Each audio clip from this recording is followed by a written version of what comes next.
Lóbìnrin lọ́mọdé lágbà sórí ètò yín ètò wa ìtàn àti òwe Yorùbá. Inú mi dùn púpọ̀ fún ìfẹ́ tẹ́ ń fi hàn sí wa bẹ́ẹ̀ tí ń bá wa pín ètò yìí, tẹ́ sì ń sọ̀rọ̀, tẹ́ ń kọ́mẹ̀ntì, tẹ́ ń fi ìbéèrè yín tẹ́ fi ń ṣọwọ́ sí wa. Mo fi dá yín lójú wípé kò sí gbogbo ìbéèrè tí a rí tí a ní dáhùn sí, kò sí.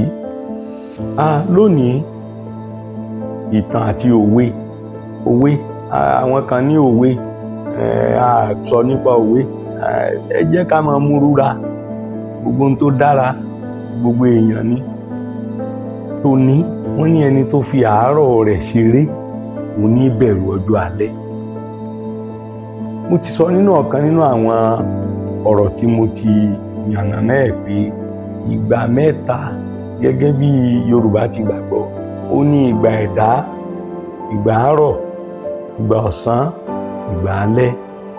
Ìgbà àárọ̀ bẹ̀rẹ̀ láti ìgbà tí a ti ń rákòrò dìgbà tí à ń rìn, tá a lè sá kiri bí ọ̀dọ́ langba. Kò sí ní tá a ṣe ńgbà náà tí ò dáa. Agbára wà, okun wà. Béèyàn bá wá fi àárọ̀ rẹ̀ ṣeré, dandan ni kó bẹ̀rù ọjọ́ alẹ́. Ṣé ẹ mọ̀ yí pé a ti fo ìgbà kan, ìgbà àárọ̀ la sọ pé èèyàn fi ṣeré. Kí ló ṣẹlẹ̀ sí ìgbà ọ̀sán? Wọ́n ní dànìdànì kan kì í bá ní lágbàlagbà, kékeré ní ti bá ní lọ.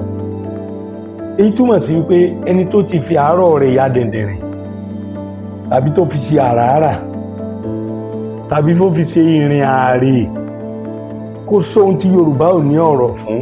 Ẹ jọ̀ọ́, ẹ̀yin tí ò bá yé, ó ní kẹ́ ẹ wádìí Yorùbá ju bẹ́ẹ̀ tí ń wò lọ. Wọ́n máa wo àwọn ẹlẹ́sìn kan, wọ́n máa lọ́ọ̀dì Yorùbá mọ́ ẹ̀sìn. Ẹnìkan tí ẹ̀ ń sọ ẹ̀sìn kan lọ́kọ́ Yorùbá ní eléyìí lọ. Ibi tó yé yín ní ẹ jókòó jẹ́, ibi tó yé yín mọ́ ní Yorùbá jinlẹ̀ púpọ̀. Ẹni tó fi àárọ̀ ṣeré ìbẹ̀rù ọjọ́ alẹ́ ni. Torí pé bá a ti rí lónìí, kọ́là á rí lọ́dún 10, kọ́là á rí lógún ọdún, kọ́là á rí lọ́gbọ̀n ọdún. Àkókò kan wà a dúró báyìí, àkókò kan wà à ń lọ báyìí, àkókò kan wà à ń bọ̀ báyìí. Ṣé rí ìgbà tá a dúró báyìí? Kò síbi tá a lè yà sí àárọ̀ wa nìyẹn. Ṣé rí ìgbà tá a ń lọ báyìí?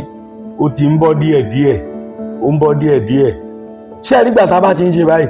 Ó ti bọ́. Má fàárọ̀ rẹ ṣeré. Wọ́n lówó tọmọdé bá kọ́kọ́ rí, àkàrà ní fi rà á jẹ látijọ́ ni. Owó tó bá rí ní ìsìn tọ́wọ́ rẹ̀ bá jí sówó láàárọ̀ ọjọ́, tọ́lọ́run fi nǹkan ké ọ, tó fi ìbùkún ké ọ, tó bùkún fún iṣẹ́ ọwọ́ rẹ, má gbàgbé bóni ti rí, ọlá ò ní rí bẹ́ẹ̀. Wá nǹkan kan ṣe. Bí náà rẹ bá ń jó, jọ̀wọ́ arákùnrin, arábìnrin, fi jó nǹkan. Ọ̀rẹ́ mi kan ló sọ̀rọ̀.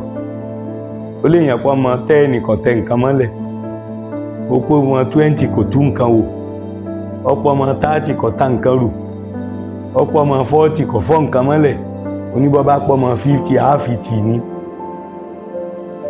Gbogbo ohun tó o bá ṣe láti 10, 20, 30, 40, òun ni ó wàá sọ bí 50, 60, 70, 80 bí ó ṣe rí. Àkókò kan wà tí ò ṣeé ṣe fún yàn láti yí padà. Má fòwúrọ̀ ṣeré ọ̀rẹ́ mi o, múra ṣiṣẹ́, rí pé ọjọ́ ń lọ. Bóni ti rí, ọ̀la ò lè rí bẹ́ẹ̀.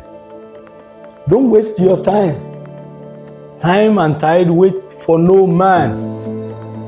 When you are 10, when you are 20, when you are 30, when you are 40, the strength is still there. You can amend your way. But by the time you are 50, 60, 70, it is all over. Whatever you are able to do, whatever amendment you can make, whatever achievement you are able to achieve, you adapt to some situation. By the time you are 50, it is all over. No amendment, nothing, except, the grace of God, which is not always available at that time. because you might have wasted the reasonable, the potential part of your life. Ẹ má gbàgbé o, ẹni tó fòwúrọ̀ rẹ̀ ṣeré kò ní bẹ̀rù ọjọ́ alẹ́. Ire o.